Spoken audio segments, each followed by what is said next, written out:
Winters in Detroit can be harsh, and with record-breaking snow, 2014 became one of the worst in years. But the often snowy and brutal conditions here in Detroit are especially hard for the city's homeless population.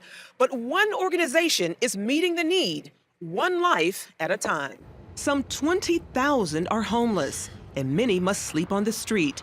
That's because shelters are often too overwhelmed and under-supported to give them a place to stay. Everybody has a different skill level. 25-year-old Veronica Scott hopes to make a difference by providing coats that transform into sleeping bags. The idea started as a class project.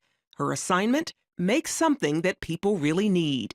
The coat initially was meant to be a mobile sort of opportunity that you can hopefully offer you some comfort, and you can control where you're going, what you're doing. And then at the same time, it didn't look used. It wasn't worn by probably 10 or 15 people before you.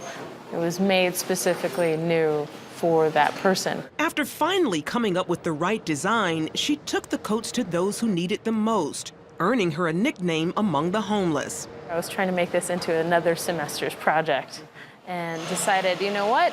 A lot of people on the street want these. I was getting strangers coming up to me that have been in the streets for 10, 20 years. They're like, yo, coat lady, or coat lady, or like crazy coat girl.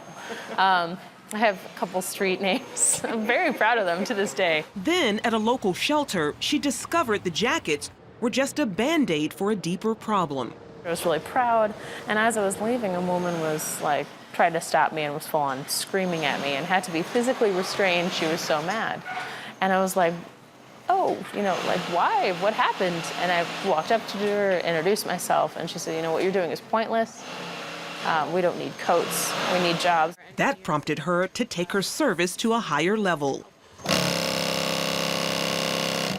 In 2011, she started the Empowerment Plan, a nonprofit that hires previously homeless women to make the sleeping bag coats. We let the shelter know that we're going to be going in and hiring, and we get 40, 50 people that show up.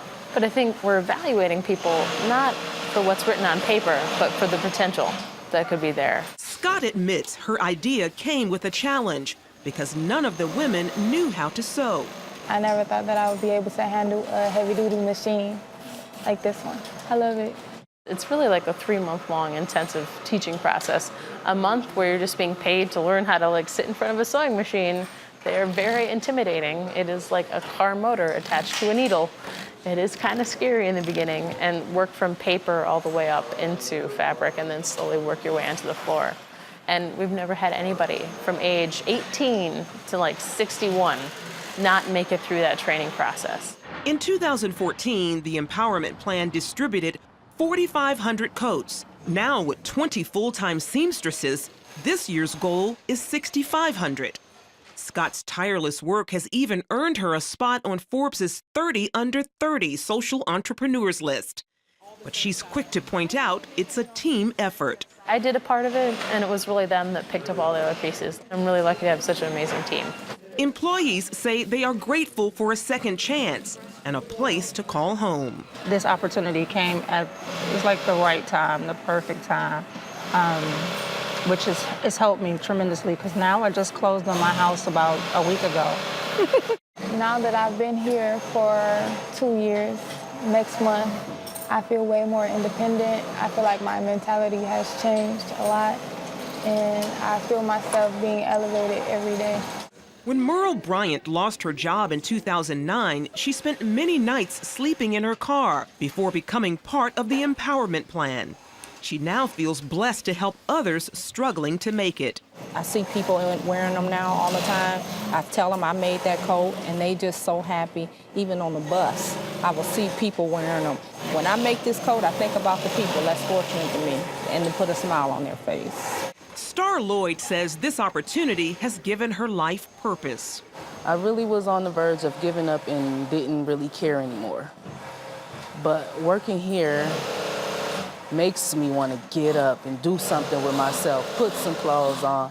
It's a motivational thing for me. The Empowerment Plan is also meeting needs outside of Detroit by working with other organizations, all because Veronica Scott saw a need and acted to meet it. It's surreal sometimes to look back on it and be like, this is all just my class project from years ago. It's just weird to think about. I definitely think I'm like the luckiest person in the world. I'm like, how did that happen?